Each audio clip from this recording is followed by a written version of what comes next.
सरोजिनी नायडू एक महान कवयित्री और स्वतंत्रता संग्राम सेनानी थी। सरोजिनी नायडू पहली महिला थी जो इंडियन नेशनल कांग्रेस की अध्यक्ष और किसी प्रदेश की गवर्नर बनी थी। वे बच्चों के ऊपर विशेष रूप से कविता लिखा करती थी। उनकी हर कविता में एक चुलबुलापन होता था, ऐसा लगता था कि उनके अंदर का बच्चा अभी भी जीवित है। यही वजह है कि उन्हें भारत की कोकिला कहा जाता था। भारत की महान सफल महिलाओं की लिस्ट में सरोजिनी नायडू का नाम सबसे ऊपर आता है। भारतीय महिलाओं के लिए वे एक आदर्श है। उनके जन्मदिन को महिला दिवस के रूप में मनाया जाता है। सरोजिनी नायडू का जन्म एक बंगाली परिवार में हुआ था। उनके पिता वैज्ञानिक व डॉक्टर थे जो हैदराबाद में रहने लगे थे। वे इंडियन नेशनल कांग्रेस हैदराबाद के पहले सदस्य भी बने। बाद में उन्होंने अपनी नौकरी छोड़ दी और आज़ादी की लड़ाई में कूद पड़े। सरोजिनी की माता वरद सुंदरी देवी एक लेखिका थी जो बंगाली में कविता लिखा करती थी। सरोजिनी जी 8 भाई बहनों में सबसे बड़ी थी। सरोजिनी बचपन से ही बहुत अच्छी विद्यार्थी रही। उन्हें उर्दू, तेलुगु, इंग्लिश, बंगाली सारी भाषाओं का बहुत अच्छे से ज्ञान था।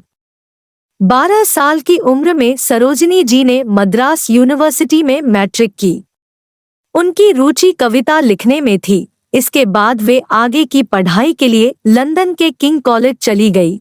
इसके बाद उन्होंने कैम्ब्रिज यूनिवर्सिटी के गिरतो कॉलेज से पढ़ाई की। कॉलेज में पढ़ाई के दौरान भी सरोजिनी की रुचि कविता पढ़ने व लिखने में थी। ये रुचि उन्हें उनकी माता से विरासत में मिली थी।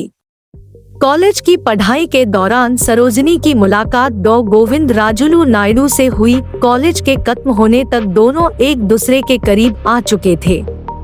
19 साल की उम्र में पढ़ाई खत्म करने के बाद सरोजिनी ने अपनी पसंद से दूसरी कास्ट में शादी कर ली। उस समय अन्य जाति में शादी करना एक गुनाह से कम नहीं था। उनके 4 बच्चे हुए, जिसमें उनकी बेटी पद्मजा भी सरोजिनी की तरह कवयित्री बनी और साथ ही राजनीति में उतरी और 1961 में पश्चिम बंगाल की गवर्नर बनी।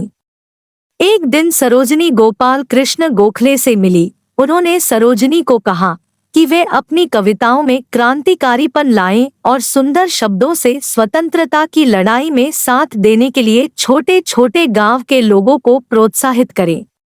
1916 में वे महात्मा गांधी से मिली, जिसके बाद से उनकी सोच पूरी तरह से बदल गई। उन्होंने अपनी पूरी ताकत देश को आजाद कराने में लगा दी। उन्होंने देश में औरतों को मुख्य रूप से जगाया। उस समय औरतें बहुत पीछे हुआ करती थी, बहुत सी प्रथाओं में जकड़ी हुई थी, लेकिन सरोजिनी जी ने उन औरतों को उनके अधिकार के बारे में बताया, उन्हें रसोई घर से बाहर निकाला और देश की आज़ादी की लड़ाई में आगे आने को प्रोत्साहित किया। 1925 में सरोजिनी कानपुर से इंडियन नेशनल कांग्रेस की अध्यक्ष बनने के लिए खड़ी हुई और जीतकर पहली महिला अध्यक्ष बन गई। 1928 में सरोजिनी जी यूएसए से आई और गांधी जी के अहिंसावादी बातों को माना और उसे लोगों तक पहुंचाया। 1930 में सरोजिनी जी ने गुजरात में गांधी जी के नमक सत्याग्रह में मुख्य भूमिका निभाई थी। 1930 में जब गांधी जी को गिरफ्तार कर लिया गया था, तब सरोजिनी जी ने ही गांधी जी की जगह काम किया और कमान संभाली थी। 1942 में गांधी जी के भारत छोड़ो आंदोलन में उनकी मुख्य भूमिका थी। उन्हें गांधी जी के साथ 21 महीनों तक जेल में भी डाला गया।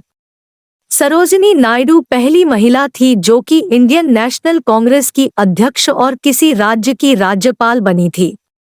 सन 1928 में सरोजिनी नायडू जी को हिंद केसरी पदक से सम्मानित किया गया था। 1947 में देश की आज़ादी के बाद सरोजिनी जी को उत्तर प्रदेश का गवर्नर बनाया गया। वे पहली महिला गवर्नर थी।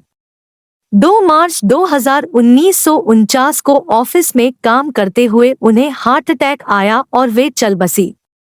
सरोजिनी भारत देश की सभी औरतों के लिए आदर्श का प्रतीक है। वे एक सशक्त महिला थी जिनसे हमें प्रेरणा मिलती है।